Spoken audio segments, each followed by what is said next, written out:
예수님께서 사망 권세에서 그 사망 권세를 깨고 다시 살아나신 부활주일입니다. 예수님께서 우리에게 주신 그 부활의 큰 기쁨과 능력이 성도님들의 삶과 가정과 교회와 또 그리고 나라들 위해 풍성하게 넘치기를 간절히 바랍니다.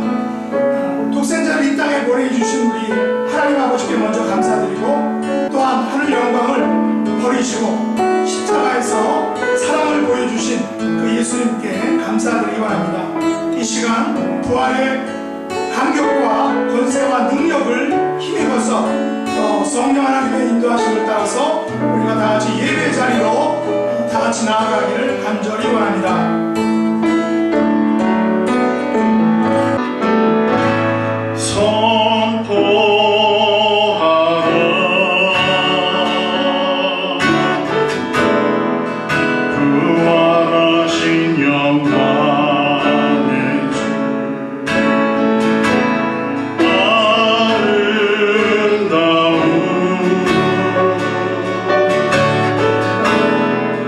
영광의 주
네, 우리 다 같이 사도신경으로 신앙 고백 하시겠습니다.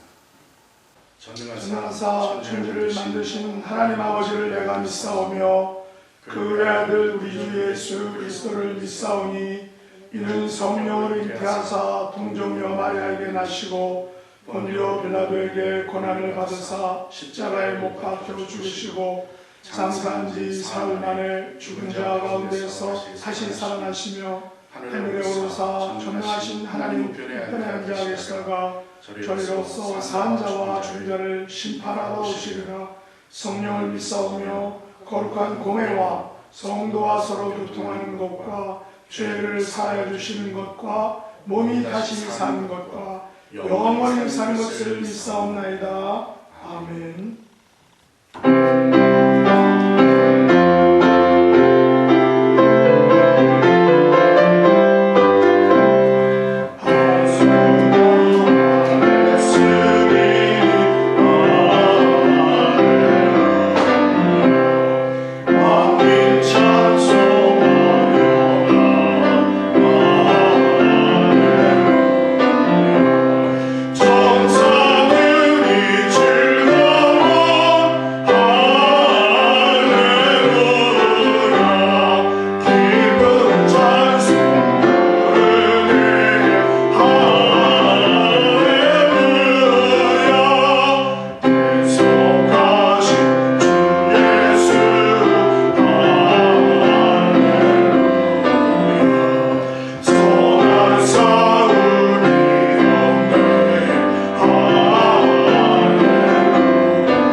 교회 소식 전해드리겠습니다. 오늘은 4월 둘째 주일이며 부활 주일입니다. 부활의 큰 기쁨이 이 성도님들 가정에 가득 넘치시기를 기원합니다. 지난 주간에 고난주간 특별 새벽 기도를 은혜 중에 마쳤습니다. 담당해 주신 분들께 감사드립니다. 그리고 지난 금요일 오전 6시 30분에 저희 아버님이신 박수환 장로님께서 하나님의 부르심을 받았습니다. 주님 안에서 위로와 기도 부탁드립니다. 그 주일 헌금은 교회나 은행 계좌로 드려주시기 바랍니다. 그리고 교인 간의 안부는 SNS나 전화 편지로 전해주시기 바랍니다. 그리고 질병 중에 고통받고 있는 우리 연약한 성도들을 위한 기도도 계속해서 해주시기 바랍니다. 우리 기도하겠습니다. 사랑의 하나님 감사합니다. 하나님 앞에 감사할 것밖에 없습니다. 하나님께서 우리에게 생명 주신 것이 감사하고 하나님께서 우리로 하여금 하나님을 알게 하시고 하나님을 믿게 하신 것이 감사합니다. 그리고 그 하나님 앞에 하나님 믿음 따라 우리가 하나님 앞에 이렇게 오늘도 예배하며 경배할 수 있도록 도우신 것을 감사합니다. 그리고 하나님 우리가 이 삶을 다 마치고 우리가 이 생을 떠나는 날에는 하나님의 품으로 돌아가는 것 또한 하나님 감사합니다. 하나님께서 우리에게 베푸신 이 귀하고 놀라우신 은혜와 사랑을 우리가 언제나 마음속에 간직하고 하나님 그 기쁨과 그 찬양과 경배가 우리의 삶 속에서 날마다 나타나는 우리의 모습이 되어서 하나님 진정 그리스도인으로서의 향기를 바라며 살아가는 우리 한 사람 한 사람이 될 수 있도록 하나님 도와주옵소서. 지금 온 세계는 코로나로 인한 고통 가운데 있습니다. 하나님께서 코로나를 허락하신 이유가 있을 줄로 믿사오니 하나님 그 가운데 우리는 온전히 겸비하며 하나님 앞에 무릎 꿇고 기도하고 회개하며 하나님 앞에 우리의 모습을 돌아보고 하나님 앞에 기도하며 나아갈 수 있는 우리의 삶의 모습만 될 수 있도록 도와주시고 하나님 먼저는 우리 기독교인들이 하나님 앞에 무릎 꿇고 회개하게 하시고 목회자들이 하나님 앞에 회개하게 하시고 그를 통하여 나라와 민족과 세계가 하나님 앞에 무릎 꿇고 회개하는 역사가 이루어질 수 있도록 하나님 도와주옵소서. 그 가운데 하나님의 권능을 통하여 하나님께서만 걷어가실 수 있는 하나님 이 질병을 하나님께서 걷어가시고 온 땅이 회복되는 역사가 이루어지도록 하나님 도와주옵소서. 오늘도 하나님께서 우리에게 독생자, 귀한 독생자 허락하시고 그 예수님께서 십자가에 달려 돌아가시고 다시 부활한 부활 승리의 아침을 맞게 하셨사오니 하나님께서 우리에게 예수 그리스도를 통하여 보여주신 그 부활의 첫 열매를 바라며 살아가는 부활의 소망을 품고 살아가는 우리 한 사람 한 사람이 되게 하시고 하나님 이 시간 그 부활의 능력과 영광이 온 세계에 임할 수 있도록 하나님 도와주시고 함께하여 주옵소서. 오늘도 드려지는 예배 위에 하나님 함께하시고 제단을 통하여 선포되는 말씀이 우리의 마음을 살아 움직이게 하나님 도우시고 역사하시며 온전히 하나님께는 기뻐 드려지는 예배만 드려질 수 있도록 도우시고 함께하여 주옵소서. 모든 말씀을 예수님의 이름으로 감사하며 믿고 기도드립니다. 아멘.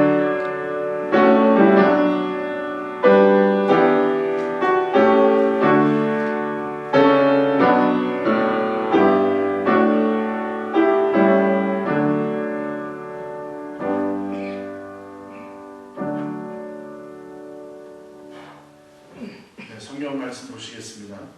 성경 말씀은 마태복음 28장 1절에서 10절까지의 말씀입니다. 성경 말씀은 마태복음 28장 1절에서 10절까지의 말씀. 우리 다 같이 함께 교독하겠습니다.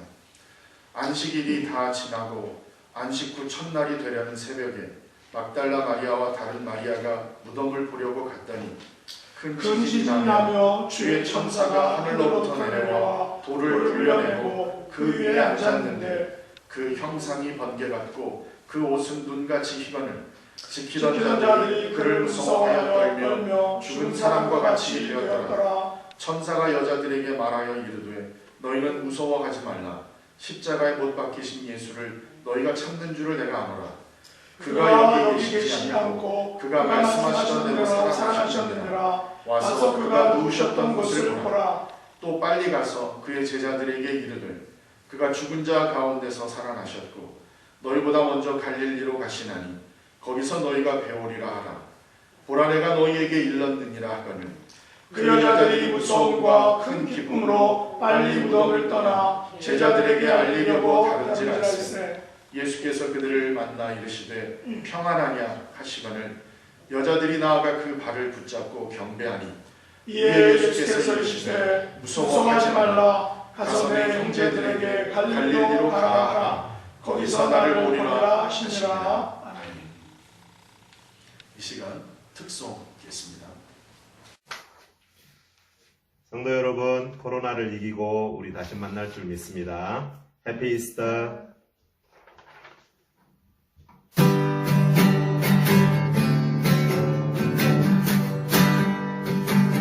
주 하나님 독생자 예수 날 위하여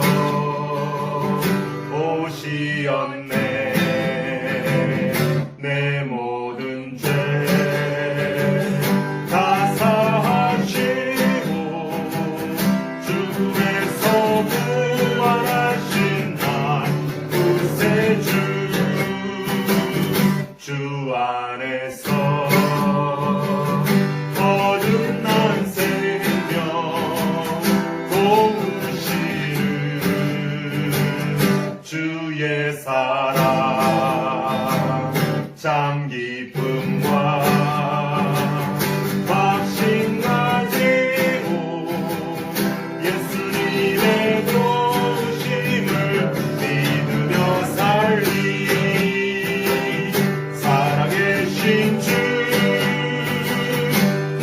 참된 소망 걱정 근심 전혀 없네.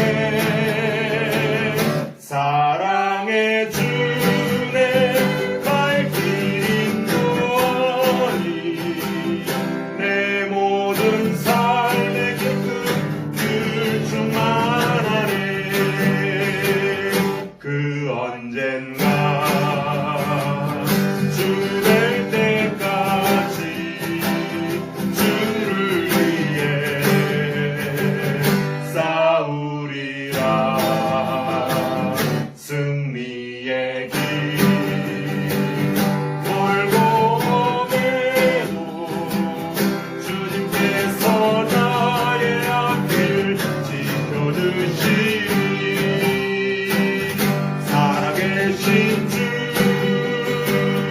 나의 참된 소망 걱정 근심 전혀 없네. 사랑의 주내 갈 길인 너니 내 모든 삶의 기쁨 늘 충만하네. 살아계신 주 나의 참된 소망 걱정 근심 전혀 없네. 사랑의 주내 갈 길인 너니 내 모든 삶의 기쁨 늘 충만하네.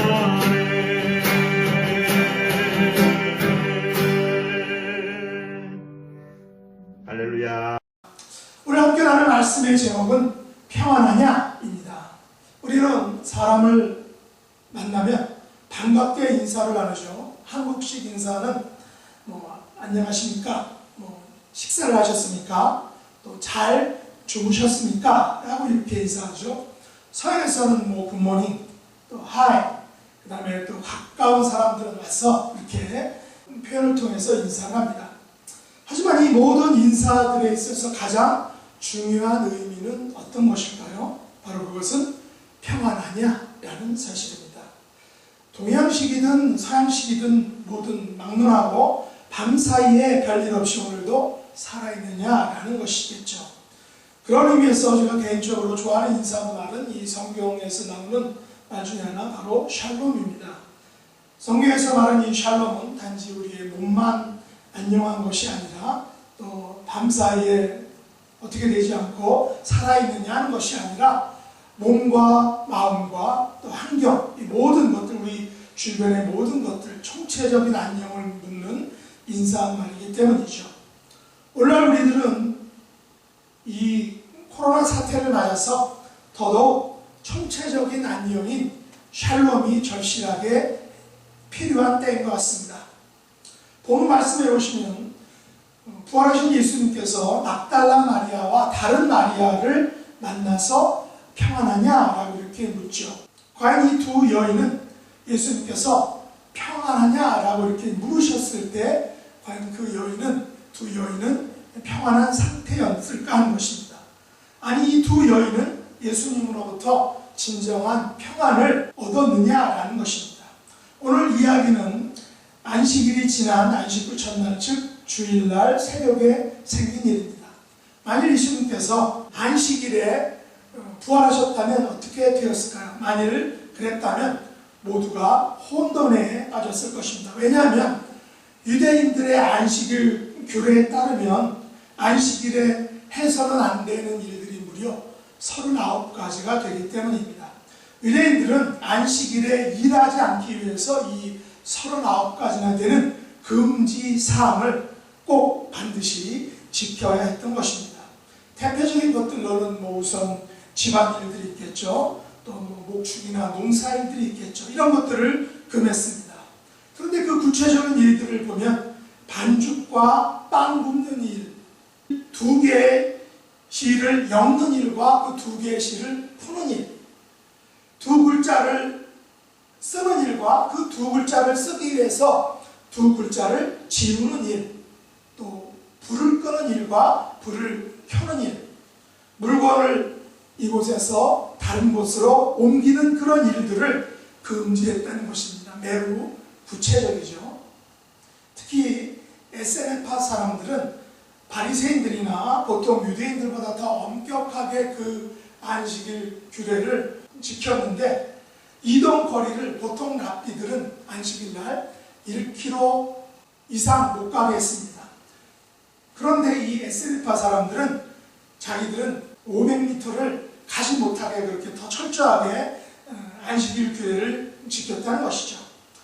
그렇다면 이 같은 안식일 규례에 의하면 결코 이 오늘 본문에 등장하는 두 여인은 예수님의 무덤에 갈 수 없었다는 것입니다. 우리가 직면한 코로나 사태를 생각해 보면 이 유대인들의 이 안식일 규례를 어느 정도 이해할 수 있을 것입니다. 요즘 한국에서는 자가격리를 어긴 사람들에 대해서 국내인이든 외국인을 막론하고 엄벌에 처한다고 합니다. 심지어 추방한다는 것이죠. 미국에서 보면 글로서리 마켓에 가시면 거기에 반드시 2m라는 그런 사인이 있습니다. 그런 2m 거리두기를 철저하게 실천하는 것을 볼 수 있습니다. 다행히 예수님께서는 죽은 지 3일 후에 다시 살아날 것이라고 하셨는데 그날이 바로 안식 후 첫날 새벽이었습니다. 만일 새벽이 아닌 점심이나 저녁 때에 부활하셨다면 그 부활절 분위기가 어땠을까요? 새벽이 아니었다면 두 여인들은 무덤으로 가는 것이 쉽지 않았을 것입니다. 왜냐하면 무덤을 지키는 병사들로 인해서 무덤에 접근할 수가 없었기 때문이죠. 만일 점심이나 저녁이었다면 그 부활의 기쁜 소식이 제자들과 사람들에게 전해지는 데에는 너무나도 힘들고 어려웠을 것입니다. 오늘날처럼 전화나 정보나 혹은 빠른 교통수단이 있는 것이 아니었기 때문이죠. 이 부활의 소식이 당일 전파되기 위해서 시간적인 여유가 어쩌면 필요했던 것입니다. 그리고 막달라 마리아와 다른 마리아는 왜 무덤에 가보려고 했을까요? 이들의 용기가 대단한 것 같습니다. 물론 예수님께서 4일 전에 최후의 만찬을 드시고 감람산으로 가실 때 이렇게 말씀하셨죠. 마태복음 26장 30절로 33절 그 말씀 같이 한번 읽어보도록 하겠습니다. 이에 그들이 찬미하고 감람산으로 나아가니라. 그때 예수께서 제자들에게 이르시되 오늘 밤에 너희가 다 나를 버리니라. 기록된 바 내가 목자를 치리니 양의 떼가 흩어지리라 하였느니라.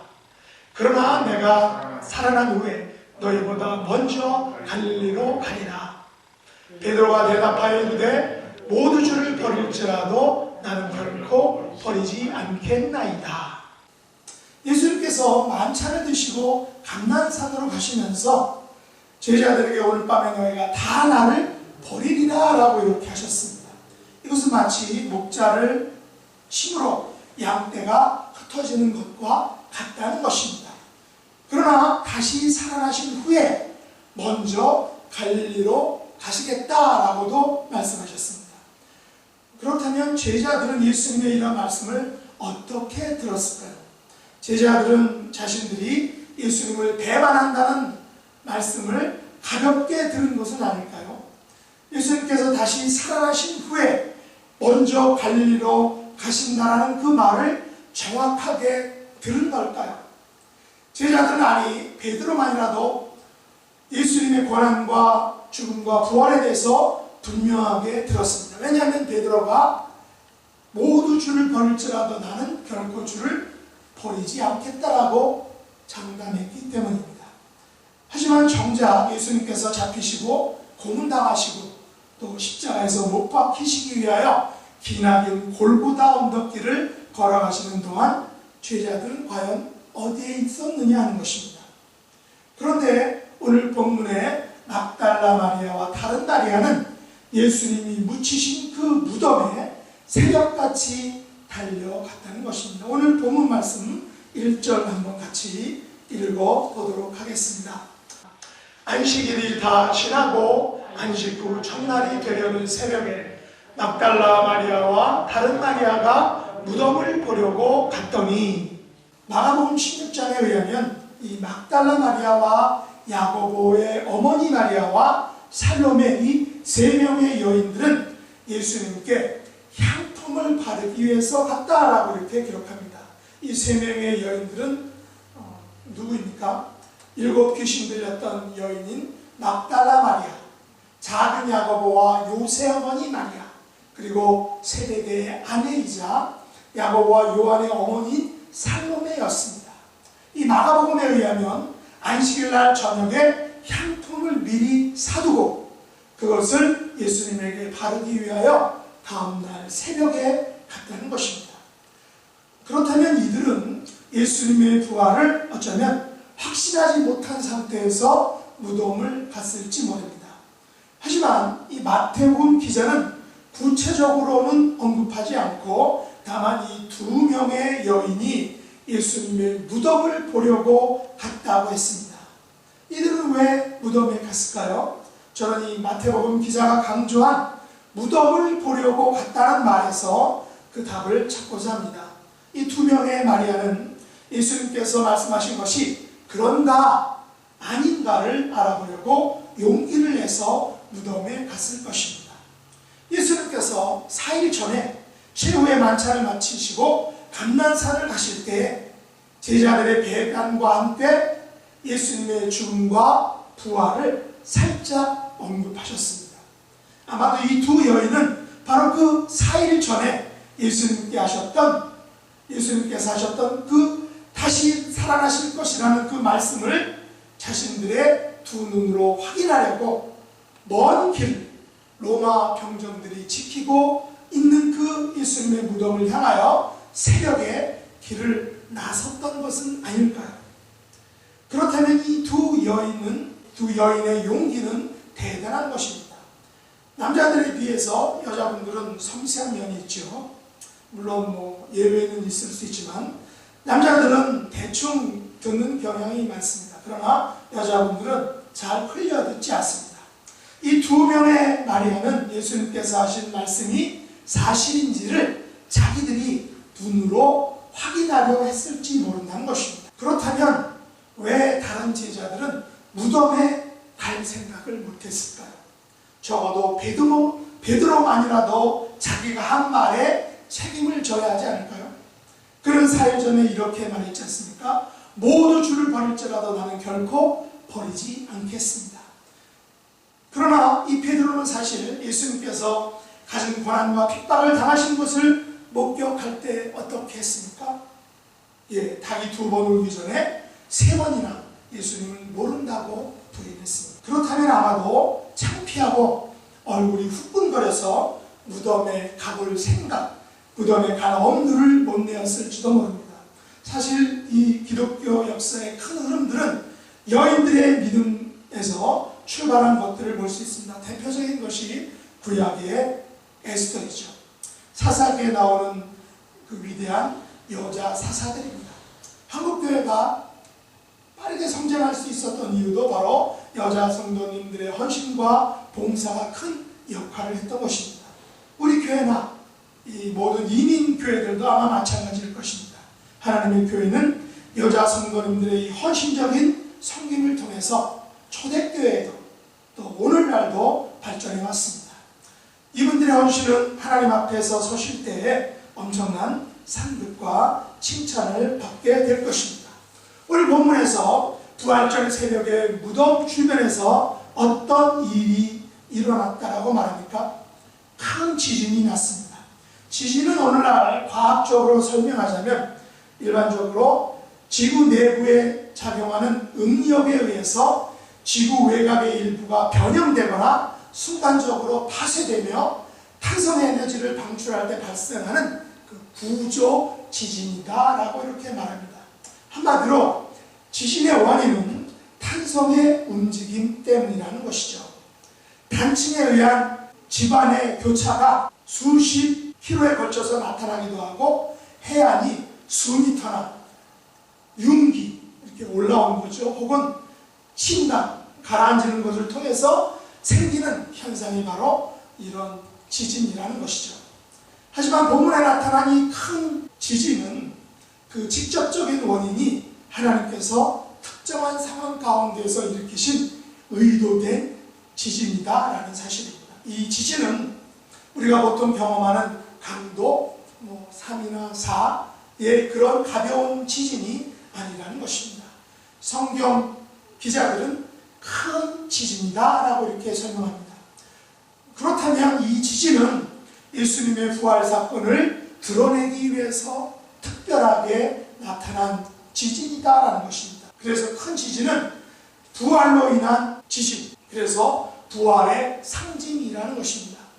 돌이 굴려진 것도 예수님의 부활 때문이죠. 큰 지진은 죽음의 권세가 예수님의 부활로 정복되었다라는 것을 보여주는 것입니다. 오늘 본문에는 두 종류의 두려움이 나타납니다. 하나는 무덤을 지키는 자들이 가진 두려움이었습니다. 4절에 보시면 지키던 자들이 주의 천사를 두려워하여 떨며 죽은 사람과 같이 되었다라고 이렇게 말합니다. 다른 하나는 여자들의 두려움입니다. 5절에 보시면 천사가 여자들에게 너희는 두려워 말라라고 이렇게 하죠. 너희는 무서워하지 말라라고 이렇게 했습니다. 그렇다면 여자들도 두려워서 무서워서 무엇인가 두려움을 가지고 있었다는 것입니다. 그러나 여자들이 가진 이 무서움은 지키던 병사들이 가지고 있었던 그 무서움과 그 성격이 전혀 다른 것을 알 수 있습니다. 지키던 병사들은 무서워하며 떨며 죽은 사람처럼 되었지만 여자들은 무서움과 큰 기쁨이 동시에 있었다는 것입니다. 동일한 장면을 보고 여자들은 두 가지의 감정이 생겼던 것입니다. 언뜻 보면 두 가지 감정은 서로 반대되는 감정입니다. 그러나 자세히 보시면 무서움과 큰 기쁨은 다르지만 같은 것입니다. 여자들이 가진 그 무서움의 성격은 놀람에 가깝기 때문입니다. 4일 전에, 베드로의 신앙 고백 그 다음에 예수님께서 죽음과 부활에 대해서 말씀하셨던 바로 그 죽음과 부활 사건이 여자들의 눈앞에 현실이 되었기 때문입니다. 여자들은 자기들이 지금 목격하고 있는 이 부활 사건에 대해서 도저히 믿겨지지가 않았던 것입니다. 아니, 예수님께서 말씀하신 바로 그 죽음과 부활이 정말로 현실이 되었던가? 라고 놀랐다라는 것입니다. 그렇다면 여자들이 가진 그 놀라움에 가까운 무서움과 큰 기쁨 중에 어떤 것이 더 컸을까 하는 것입니다. 무서움이겠습니까? 아니면 큰 기쁨이겠습니까? 아마도 큰 기쁨일 것입니다. 천사는 여자들에게 이렇게 말했습니다. 우리가 한번 5절로 7절 말씀 같이 한번 읽어보도록 하겠습니다. 천사가 여자들에게 말하여 너희는 무서워하지 말라. 십자가에 못 박히신 예수를 너희가 찾는 줄을 내가 아노라. 그가 여기 계시지 않고 그가 말씀하시던 대로 살아나셨느니라. 와서 그가 누우셨던 것을 보라. 또 빨리 가서 그의 제자들에게 이르되 그가 죽은 자 가운데서 살아나셨고 너희보다 먼저 갈릴리로 가시나니 거기서 너희가 배우리라 하라. 보라, 내가 너희에게 일렀으리라 하거늘. 여자들은 새벽에 예수님의 무덤을 찾아갔습니다. 여러분, 무덤에 가는 것은 일상적인 일이겠습니까? 공동묘지에 가는 것은 일상적이지 않죠. 물론 오늘날 포레스트 론 공원묘지에는 수많은 분들의 묘지가 있습니다. 사랑하는 가족이 묻혀있기 때문에 특별한 날이면 그것을 방문합니다. 그러나 본문에 나타난 이 예수님의 묘지는 포레스트 론 공원묘지 같은 그런 정감 있는 장소가 아니라는 것입니다. 로마 병사들이 지키고 있는 살벌한 묘지입니다. 그곳에 가자마자 여인들은 큰 지진을 경험했습니다. 큰 지진은 여인들에게 큰 무서움을 주었다는 것입니다. 주의 천사가 하늘에서 내려와서 돌을 굴려내고 그 위에 앉았습니다. 천사의 형상은 번개 같고 웃음, 눈 같다라고 했습니다. 여자들은 이 천사의 형상과 옷을 보고 과연 기뻐했을까요? 아닐 것입니다. 왜냐하면 지키던 자들이 무서워서 떨며 죽은 사람과 같이 된 것을 여자들도 보았기 때문입니다. 보통 사람이라면 천사들이 나타나고 지진이 난 것에 대해서 기절하고 놀란다는 것이죠. 무엇인가 심상치 않은 일이 벌어졌구나라고 생각했습니다. 어떠한 현상이 벌어진 그 현장 상황은 친근감 있는 장소가 결코 아니라는 것이죠. 이때 무수하고 있는 여자들 향해서 천사가 말합니다. 너희는 무서워하지 말라. 십자가에 못 박히신 예수를 너희가 찾는 줄을 내가 아노라. 그가 여기 계시지 않고 그가 말씀하시던 대로 살아나셨느니라. 와서 그가 누우셨던 것을 보라. 여자들은 천사의 말대로 예수님께서 누우셨던 것을 보았습니다. 거기에는 정말로 예수님의 시신이 없었습니다. 무덤에는 예수님은 안 계시고 예수님께서 누우셨던 흔적만 있을 뿐이었습니다. 이 여인들은 마가복음 15장 47절에서 예수님께서 누우셨던 것을 전에 이미 확인하고 본 사람들입니다. 예수님께서 돌아가신 상태로 누워 계신 것을 두 눈으로 목격한 사람들이라는 것이죠. 아, 그럴 리가 없을 텐데 예수님께서 여기 누워 계셔야 맞는데, 그러나 이제는 3일 전에 보았던 그 예수님께서 거기에 안 계신 것입니다. 이것을 확인한 순간 여자들은 놀랬다는 것입니다. 무서워했다는 것입니다. 이것을 확인한 순간 예수님께서 감람산으로 가시면서 하셨던 말씀이 떠올랐을 것입니다. 오늘 밤에 너희가 다 나를 버리리라. 기록된 바 내가 목자를 치리니 양의 떼가 흩어지리라. 그러나 내가 살아난 후에 너희보다 먼저 갈릴리로 가리라. 아, 맞다. 3일 전에 예수님께서 다시 살아난다라고 하셨지. 우리보다 먼저 갈릴리로 가신다라고 하셨지. 그제서야 여자들의 마음에 도사렸던 무서움이 서서히 사라지기 시작했다는 것입니다. 예수님께서 말씀하신 대로 모든 것이 이루어졌음을 알았기 때문입니다. 그때부터 여자들의 속에 있던 놀라움과 무서움은 큰 기쁨으로 변하기 시작했다는 것입니다. 천사가 여자들에게 말합니다. 빨리 가서 제자들에게 말하라. 그가 죽은 자 가운데서 살아나셨고 너희보다 먼저 갈릴리로 가시나니 거기서 너희가 배우리라고 전하라. 이제 여자들에게는 더 이상 무서움이 없었습니다.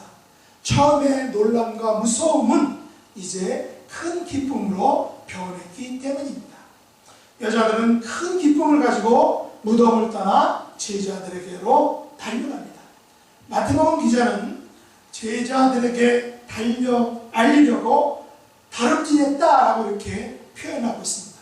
다름질했다는 것은 100m 달리기 속도로 뛰어갔다는 것이죠. 그래서 다름질했다는 말에는 여인들이 가진 그 기쁨의 정도와 크기가 고스란히 담겨져 있다는 것입니다. 여러분, 무서움과 큰 기쁨으로 변한 마음을 가지고 100m 달리기를 달려본 적이 있습니까? 오늘날 저와 여러분들에게 필요한 것은 바로 이것이 아니겠습니까?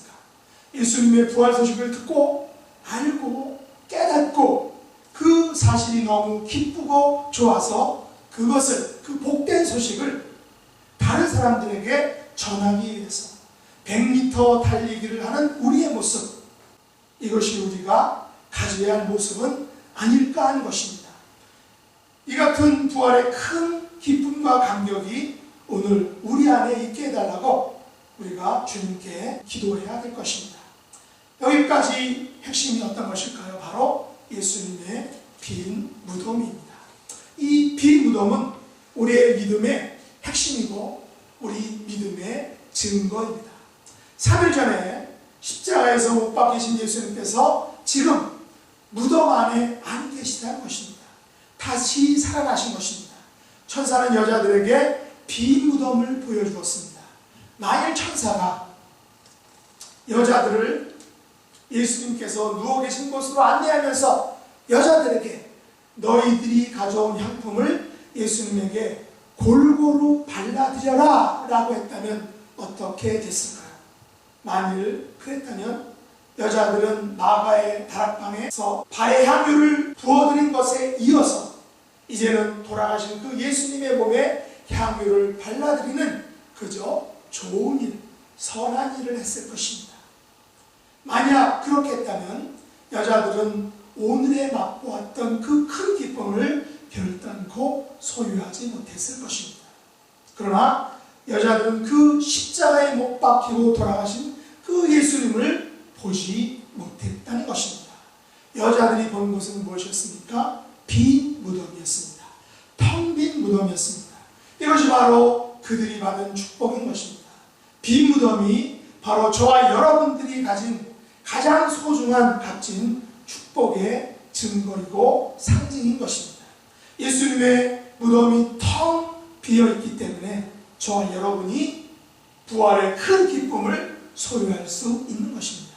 만일 여자들이 십자가에 못 박히신 예수님을 무덤에서 보았다면, 그래서 향유를 잘 발려드렸다면 이것이야말로 인류에게 있어서, 우리에게 있어서 가장 큰 비극일 것입니다. 만일 그랬다면 오늘날 기독교는 역사상에서 이미 오래전에 사라졌을 것입니다.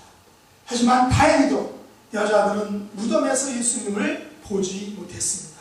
여자들은 예수님께서 다시 살아났다는 소식을 들었다는 것입니다. 그리고 그 소식을 전하기 위하여 갈릴리로 달려갈 때 죽은 자 가운데서 살아나신 바로 그 부활하신 예수님을 보았습니다. 그 예수님을 만났습니다. 9절에서 예수님께서는 다름질하는 여인들을 만나 주셨다는 것입니다. 오늘 8절로 10절 말씀 같이 한번 보도록 하겠습니다.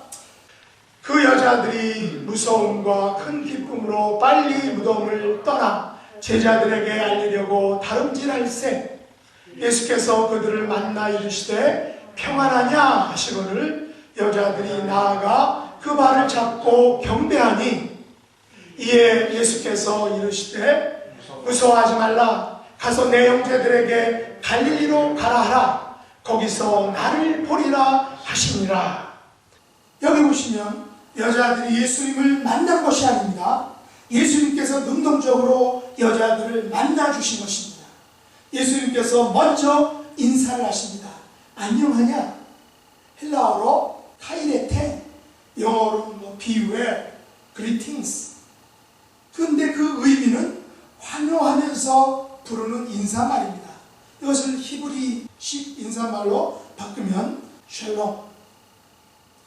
여자들은 지금 놀라움에 쌓인 그 무서움과 큰 기쁨의 두 가지 마음을 가지고 있습니다.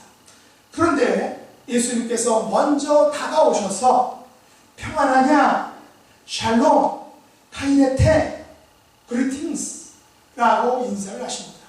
인사를 먼저 하는 사람이 반가이 인사하게 되면 인사를 받는 사람은 그 마음의 문이 열리게 되죠. 마음이 싹 녹게 됩니다. 이런 인사를 예수님으로부터 받은 여자들은 무엇을 느꼈을까요? 무서움일까요? 아니면 큰 기쁨일까요? 말로 설명할 수 없는 매우 큰 기쁨일 것입니다. 특별히 10절 말씀에서 예수님께서 하신 무서워하지 말라라는 이 위로의 말씀은 5절에서 천사가 했던 무서워하지 말라라는 말과는 차원이 전혀 다른 그런 위로의 말씀이었을 것입니다. 천사의 위로도 어느 정도 위로가 될 수 있겠죠. 그러나 예수님께서 평안하냐? 라는 그런 인사를 먼저 하셨을 때 그녀들 속에 있었던 놀라움과 무서움과 큰 충격들은 눈 녹듯이 녹았을 것입니다. 평안하냐? 란 그 예수님의 인사말은 여인들에게 큰 위로와 안식을 주었다는 것입니다. 그렇다면 여자들이 큰 위로를 받았다는 증거가 무엇일까요? 저는 예수님께서 평안하냐? 라고 인사를 하시자 여자들이 예수님의 팔을 잡고 경배했다라는 그 말 속에서 그 증거를 찾을 수 있다고 생각합니다. 여자들의 큰 기쁨은 곧 예수님에 대한 경배로 이어졌다는 것입니다. 여자들이 예수님의 발을 붙잡고 경배하는 이 모습을 우리는 어디에서 보았습니까? 예, 바로 4일 전 마가의 다락방에서 보았습니다. 막달라 마리아가 예수님의 장례를 준비하기 위해서 향유를 예수님의 발에 붓고 머리로 닦아드렸습니다. 그렇다면 그때 예수님의 죽음을 위한 이 막달라 마리아의 장례의식이 오늘 부활하신 예수님의 발을 붙잡고 경배함으로 완성된 것은 아닐까 하는 것입니다. 4일 전에 장례 준비가 부활절 새벽에 예수님을 처음 만난 후에 다시금 예수님의 발을 붙잡고 경배드림으로 4일 전에 있었던 그 옥합 사건이 완성되고 그 옥합 사건이 결국엔 열매를 맺었다라는 것을 우리가 알 수 있습니다. 예수님께서는 경배하는 여인들 향해서 이번에는 평안하냐라는 그런 질문형의 인사가 아니라 무서워하지 말라라는 위로형, 안위형의 인사를 하십니다. 그리고 가라라고 이렇게 명령하십니다. 가서 내 형제들에게 갈릴리로 가라 라고 전하라는 것입니다. 왜 갈릴리일까요? 갈릴리에서 예수님께서 마지막 지상명령을 내리셨기 때문입니다. 그럼 예수님께서 내린 지상명령이 어떤 것입니까? 우리가 잘 아는 마태복음 28장 16절로 20절 말씀 같이 한번 읽어보도록 하겠습니다. 11제자가 갈릴리에 가서 예수께서 지시하신 산에 이르러 예수를 배웠고 경배하나 아직도 의심하는 사람들이 있더라. 예수께서 나와 말씀하여 이르시되 하늘과 땅의 모든 권세를 내게 주셨으니 그러므로 너희는 가서 모든 민족을 제자로 삼아 아버지와 아들과 성령의 이름으로 세례를 베풀고 내가 너희에게 분부한 모든 것을 가르쳐 지키게 하라. 볼지어다 내가 세상 끝날까지 너희와 항상 함께 있으리라 하시니라. 결국 부활의 최종 목적이 어떤 것입니까? 부활의 최종 목적은 예수님께서 명령하신 지상명령을 수행하는 것입니다. 예수님의 부활이 부활 자체로 끝나는 것이 아니라 하늘과 땅의 모든 권세를 예수님께 위임받아 가서 모든 족속으로 제자를 삼는 것입니다. 세례를 베풀고 분부한 모든 것을 가르쳐 지키게 하는 것입니다. 부활의 최종 목표는 예수님의 지상명령을 수행하는 것입니다. 부활하신 예수님께서는 이 사명을 잘 감당하시도록 완수하도록 언제나 우리와 함께 해주시는 성령 하나님을 보내주셨다라는 것입니다. 말씀을 읽겠습니다. 오늘 우리들에게 예수님께서 평안하냐란 그런 위로의 말씀, 안전과 보호와 사랑이 가득한 그 말씀이 우리들에게 필요하다는 것입니다. 오늘 우리들에게는 부활의 큰 기쁨이 주는 구원의 확신과 천국의 소망과 삶의 치유와 회복이 필요하다는 것입니다. 이 부활의 큰 기쁨을 먼저 우리가 맛보아야 합니다. 그리고 그 기쁨을 누리고 그것을 다른 사람들에게 빨리 전해야 한다는 것입니다. 우리 모두에게 부활하신 예수님께서 주시는 평안하냐? 란 그 평화의 인사가 샬롬의 축복이 여러분의 삶 속에 그대로 성취되는 복된 부활절이 될 수 있기를 예수님 이름으로 축복합니다. 기도하겠습니다. 하나님 아버지, 저희들에게 부활의 큰 기쁨 주신 것을 감사합니다. 저희들에게 빈 무덤을 선물로 주신 것을 감사합니다. 오늘 부활절을 맞은 저희들의 삶은 코로나19로 인하여 모든 것들이 어수선하고 또한 뒤죽박죽 되어 있는 것 같습니다. 그래서 예수님께서 여인들에게 주셨던 평안하냐? 라는 그런 샬롬의 인사와 축복이 저희들에게 필요합니다. 부활의 큰 기쁨 속에서 예수님께서 주시는 샬롬의 축복을 누리도록 은총 베풀어 주옵소서. 부활의 큰 기쁨을 빨리 전하는 부활의 전령자들이 될 수 있도록 은혜 베풀어 주시옵소서. 예수님의 이름으로 간절히 기도드렸나이다. 아멘. 네, 지금부터 부활절 성찬식을 거행하도록 하겠습니다. 이번 성찬식은 온라인으로 거행되기 때문에 우리 성도님들께서는 각 가정에서 떡과 포도주를 미리 준비하시고 다 같이 성찬식에 참여해 주시기를 바랍니다. 이제 찬송가 167장 1절과 2절 즐겁도다 이날 찬양 드리도록 하겠습니다.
마태복음 28장 10절과 1절로 20절 말씀 읽어드리겠습니다. 이에 예수께서 이르시되 무서워하지 말라. 가서 내 형제들에게 갈릴리로 가라 하라. 거기서 나를 보리라 하시니라. 예수께서 나와 말씀하여 이르시되 하늘과 땅의 모든 권세를 내게 주셨으니 그러므로 너희는 가서 모든 민족을 제자로 삼아 아버지와 아들과 성령의 이름으로 세례를 베풀고 내가 너희에게 분부한 모든 것을 가르쳐 지키게 하라. 볼지어다 내가 세상 끝날까지 너희와 항상 함께 있으리라 하시니라. 아멘. 오늘 우리는 부활절을 맞았습니다. 우리의 부활의 기쁨은 예수님의 십자가의 보혈을 근거로 합니다. 예수님께서 우리를 위하여 몸이 상하시고 찢기셨습니다. 우리를 위하여 귀하신 몸에서 남김없이 피를 흘려주셨습니다. 그리고 장사된 지 3일 만에 부활하셨습니다. 성찬에 참여한다는 것은 우리가 주님의 살과 피를 먹고 마시는 것입니다. 우리가 성찬에 참여함으로 우리는 예수님과 연합하게 되고 하나가 되는 것입니다. 특별히 오늘 부활하신 예수님께서는 우리에게 너희는 가서 모든 민족을 제자로 삼으라고 하셨습니다. 세례를 베풀라고 하셨습니다. 모든 것을 가르쳐 지키라고 명령하셨습니다. 부활하신 예수님께서는 갈릴리에서 보이시고 하늘로 올라가시면서 세상 끝날까지 우리와 항상 함께 있겠다라고 약속하셨습니다. 그렇다면 부활절을 맞은 우리 모두는 십자가의 예수님을 전해야 한다는 것입니다. 부활하신 그 예수님을 전해야 합니다. 다시 오실 그 예수님을 전해야 한다는 것입니다. 우리가 부활의 주님을 전할 때 보혜사 성령 하나님께서 우리와 함께 해주신다고 예수님께서 약속해 주셨습니다. 부활하신 예수님께서 여인들에게 평안하냐라고 이렇게 물으셨습니다. 오늘 우리는 성찬식에 참여함으로 주님께서 주시는 참 평안과 영생의 복을 누리는 것입니다. 이 시간 성찬식을 통해 주시는 놀라운 은혜와 축복을 맛보고 누리시는 저와 여러분 되시기를 예수님 이름으로 축복합니다. 먼저 분명하도록 하겠습니다. 이제 댁에 계신 성도님들은 준비하신 떡을 두 손으로 높이 올려 드시기 바랍니다. 기도하겠습니다. 주님께서 잡히시던 날 밤에 떡을 가지사 축사하시고 떼어 이것은 너희를 위하는 내 몸이니 이것을 행하여 나를 기념하라 하셨습니다.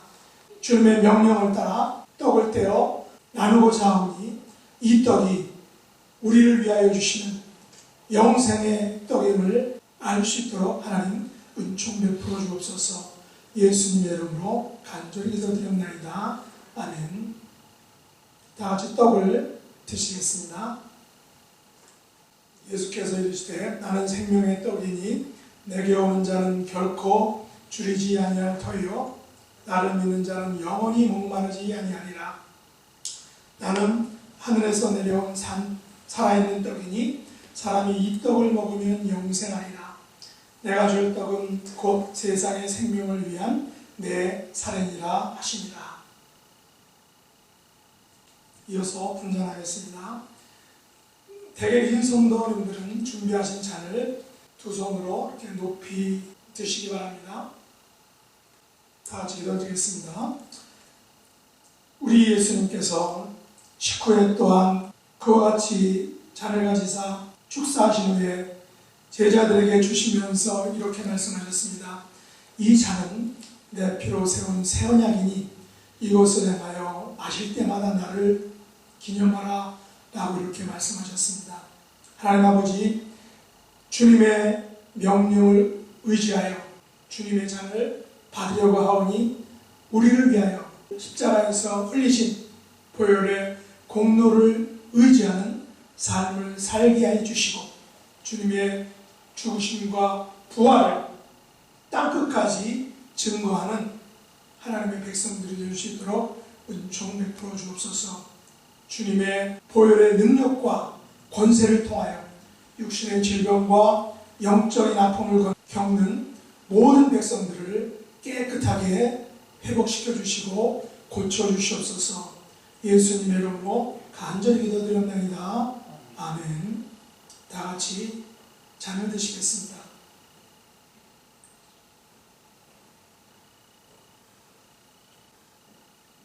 내 살을 먹고 내 피를 마시는 자는 내 안에 거하고 나도 그의 안에 거하나니 살아계신 아버지께서 나를 보내심에 내가 아버지로 말미암아 사는 것 같이 나를 먹는 그 사람도 나로 말미암아 살리라. 아멘. 다 같이 기도드리겠습니다. 하나님 아버지, 저희들을 존귀한 주님의 백성으로 삼아주시고 거룩한 성찬에 참여할 수 있도록 은혜 베풀어 주신 것을 감사합니다. 예수님의 십자가와 부활을 통하여 구원받은 저희들의 삶이 부활의 증인된 삶을 살아가는 복된 생애가 되도록 은총 베풀어 주시옵소서. 예수님의 이름으로 간절히 기도드렸나이다. 아멘. 마음 찬송 167장 3절.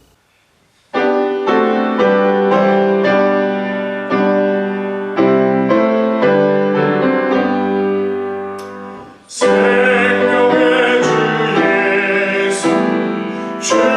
말씀대로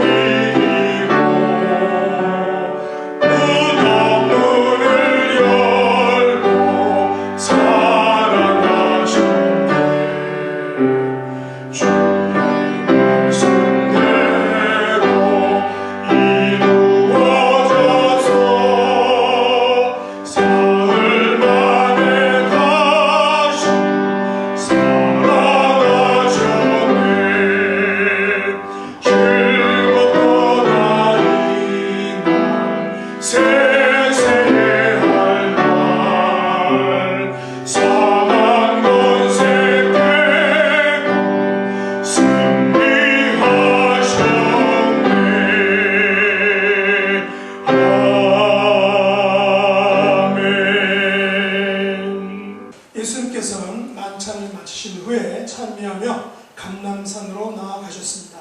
우리는 이제 세상으로 나아가서 예수님의 십자가의 사랑과 예수님의 부활의 증인의 삶을 살 수 있기를 바랍니다.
하나님 아버지, 사망 권세에 눌려 소망이 없었던 저희들에게 예수님을 보내주시고 십자가에 달려 죽게 하시며 또한 죽은 자 가운데서 다시 살리심으로 말미암아 예수님을 통해서 우리가 부활의 권세를 맛볼 수 있도록 은총 베풀어 주신 것을 감사합니다.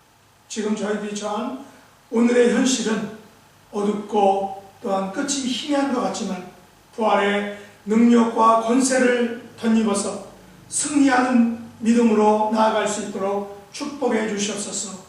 부활의 축복 주심을 감사드리며 열의 하나를 구별해 드리고 또한 부활절 예물을 드리며 감사와 소원과 헌신을 드리는 사랑하는 하나님의 자녀들에게 하늘의 축복과 은총을 베풀어 주시옵소서. 육신의 질병으로 고통받고 영적인 아픔과 삶의 고뇌로 힘들어하는 성도님들에게는 부활의 능력과 권세를 맛봄으로 말미암아 회복되고 치유되고 고침받는 귀한 은총을 베풀어 주시옵소서. 예수님의 이름으로 간절히 기도드리옵나이다. 아멘.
늘 말씀하시네.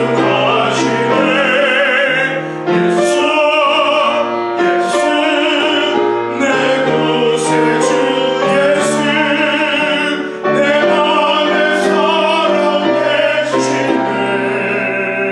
늘 살아계시네.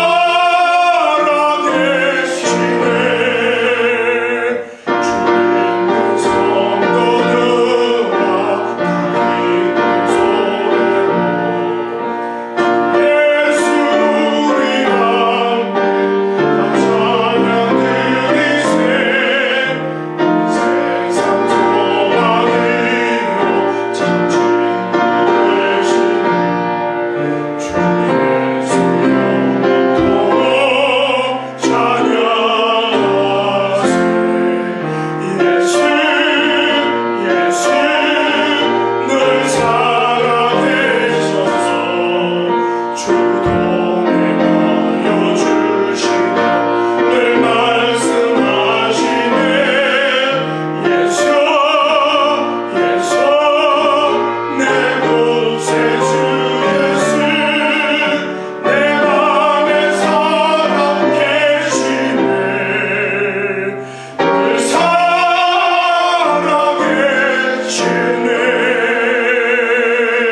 살아계시네.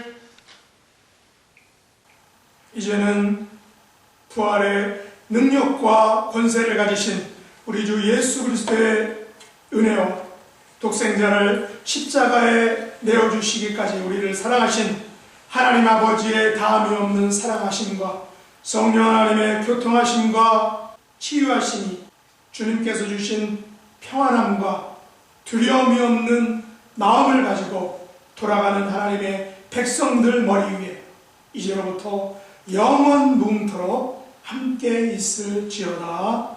아멘.